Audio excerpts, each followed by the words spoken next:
बोलो जयकारा बोल मेरे श्री गुरु महाराज की जय। गुरु भक्ति में अहंकार। श्री सद्गुरुदेव जी अपना ज़्यादा समय सत्संग में बिताया करते थे।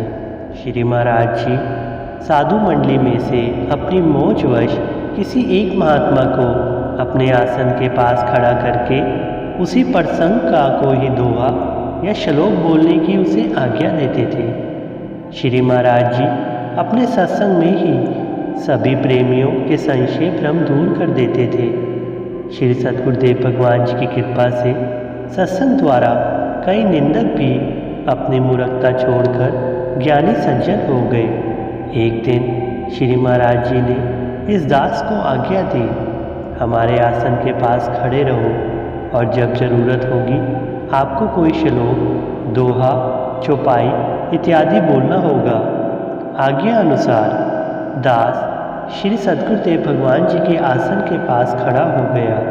उस दिन श्री महाराज जी के दर्शन लगभग 5 घंटे खुले रहे और सत्संग होता रहा।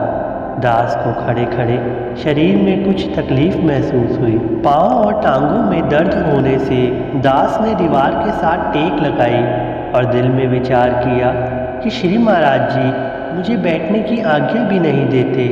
मैंने मूर्खतावश मन में विचार किया कि जब श्री महाराज जी अंतर्यामी हैं तो उन्हें ये पता ही होगा कि इस तरह 5 घंटे खड़े रहने से मेरे शरीर को कष्ट हो रहा है, फिर वे मुझे बैठने के लिए क्यों नहीं कहते। शास्त्र तो सद्गुरु स्वामी को सेवक का परम हितैषी कहते हैं, परंतु मेरी तो श्री महाराज जी को जरा भी परवाह नहीं। ये अच्छे दयालु हैं, मैं इतनी सेवा कर रहा हूँ, यदि बैठने की आज्ञा दे ही देवें तो भला क्या नुकसान है। परंतु श्री महाराज जी को तो मुझे बैठने का विचार ही नहीं।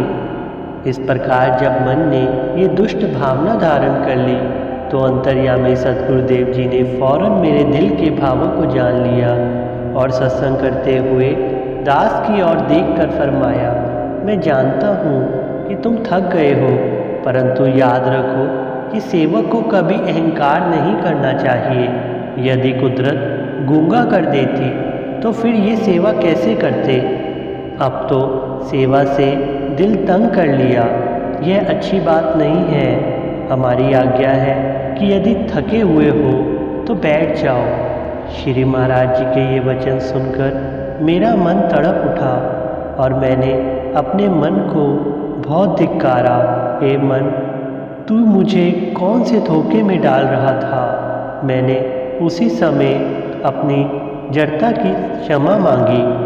दयालु सद्गुरुदेव जी ने अपनी अपार कृपा दर्शाते हुए दास को क्षमा कर दिया और साथ ही चेतावनी दी कि भविष्य में ऐसी मूर्खता कभी ना करना। श्री महाराज जी ने फरमाया, इस वाक्य को सदा याद रखो, इसे मत भूलना। सेवक को सेवा बन आई, हुक्म बूझ परम पद पाई। ये वचन कहकर श्री महाराज जी ने उसी दिन से दास के जिम्मे सत्संग की सेवा लगा दी और आज्ञा दी कि जो संगत दर्शन के लिए बाहर से आती रहे उसे एक जगह बिठाकर सत्संग दिया कर। बोलो जयकारा बोल मेरे श्री गुरु महाराज की जय।